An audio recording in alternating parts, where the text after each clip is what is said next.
it's Stacy with Ask Stacy Now.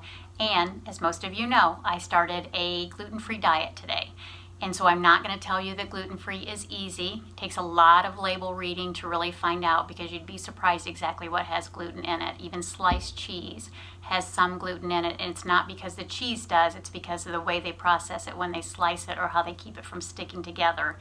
And so you have to really be very diligent on that. But I'm trying to stick with easy stuff that I know is gluten-free right now. As I get a little better versed in it, I will absolutely start bringing in much more food selections. But for right now, I kind of went pretty easy on myself. So this morning, first thing, what I do is I get up first thing in the morning and I do tongue scraping. I know I've done some posts about that, so if you have any questions about that, go on YouTube to see about tongue scraping. But what I do is I actually use a stainless steel tongue scraper. It cost me like $2 at Amazon. And what you do is you go from the back of your tongue and scrape down, and I rinse it off. Do that about 3 times, go on each side and then down the middle. What that does is throughout the night, bacteria actually accumulates on your mouth as you sleep and with our mouth open and all of that. And it's not necessarily good bacteria. I know a lot of dentists are also saying that you should be brushing your tongue, and the problem with that is when you brush it, you're actually pushing a lot of the bacteria in the back of your mouth. So when you swallow, you're actually just re-swallowing that bacteria. Or plastic tongue scrapers actually can put little lacerations in your in your tongue. And that's not necessarily good because bacteria can get in there and cause infection. So with stainless steel, it actually does a really great thing. You can wash it in a dishwasher, wash it with your toothbrush. I ran mine under hot water. But again, as soon as you scrape it down, you rinse it off. You don't leave that on there. And then the next thing I do is I always keep a bottle of water at room temperature on my nightstand, because I know my hydration is not up to where it should be. So I want to make sure I grab that first thing in the morning. And so I try to drink about half of it, so about 8 ounces. And then I take 2 pills that have been scientifically proven to reduce inflammation in your body by 47% as the pills dissolve. They're completely natural. And we can talk about that sometime if you want to PM me and let me know exactly what that is, because a lot of disease processes start with inflammation, and I want to get all that inflammation out of me. So I did a detox on my liver last night, and I can post that. The simple detox is not eating anything special. It's not deprivation. It's not going days without eating. It's not necessarily pooping like it's your job. So if you have any questions about the detox that I do, this, like I said, so simple and so safe that you can do every single day and enjoy it, then just shoot me either a PM or put a note down below this, and I'll send that information to you. But this morning what I did was, again, scrape my tongue, drink the water, took the pills, then I took a shower to get the pills, because you want to take those on an empty stomach. Took a shower, got up, and then I had some breakfast. So I had cinnamon Chex, which is gluten-free, and because I still like sweet stuff, I haven't given that up yet. That's not this phase yet. And almond milk, and that was really good. And then I had a small cup of coffee with some creamer, and I made sure it was gluten-free, which surprisingly enough, a lot of them are extremely high in sugar, but gluten-free.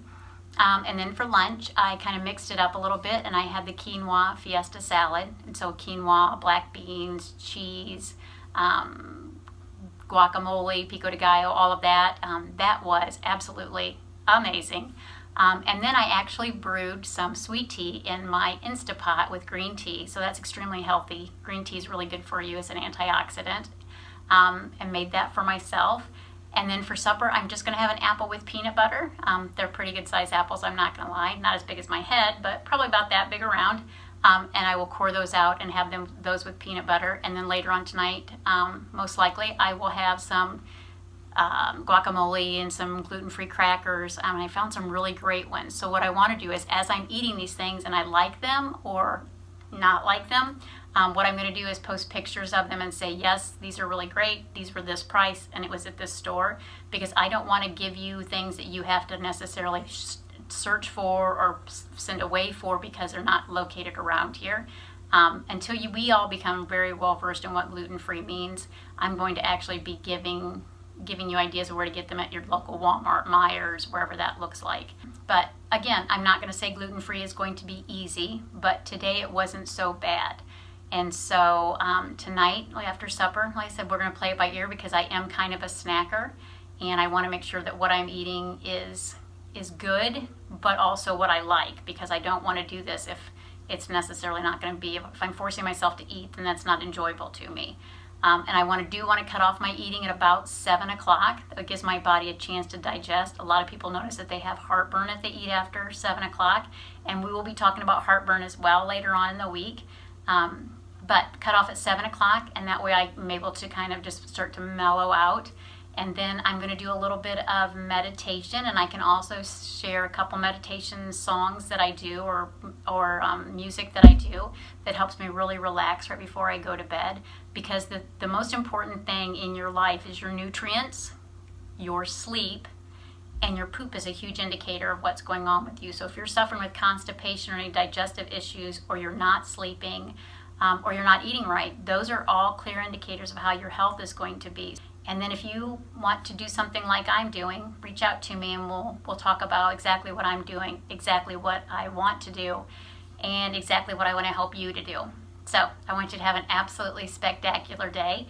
And again, hopefully tonight everything's going to go well, and in the morning tomorrow afternoon I will be posting again to let you know how day 2 goes, because my job is to make this sustainable, because I want to make changes in my life and I want to be normal again. So have an absolutely spectacular evening, and I'll be talking to you soon. Bye-bye.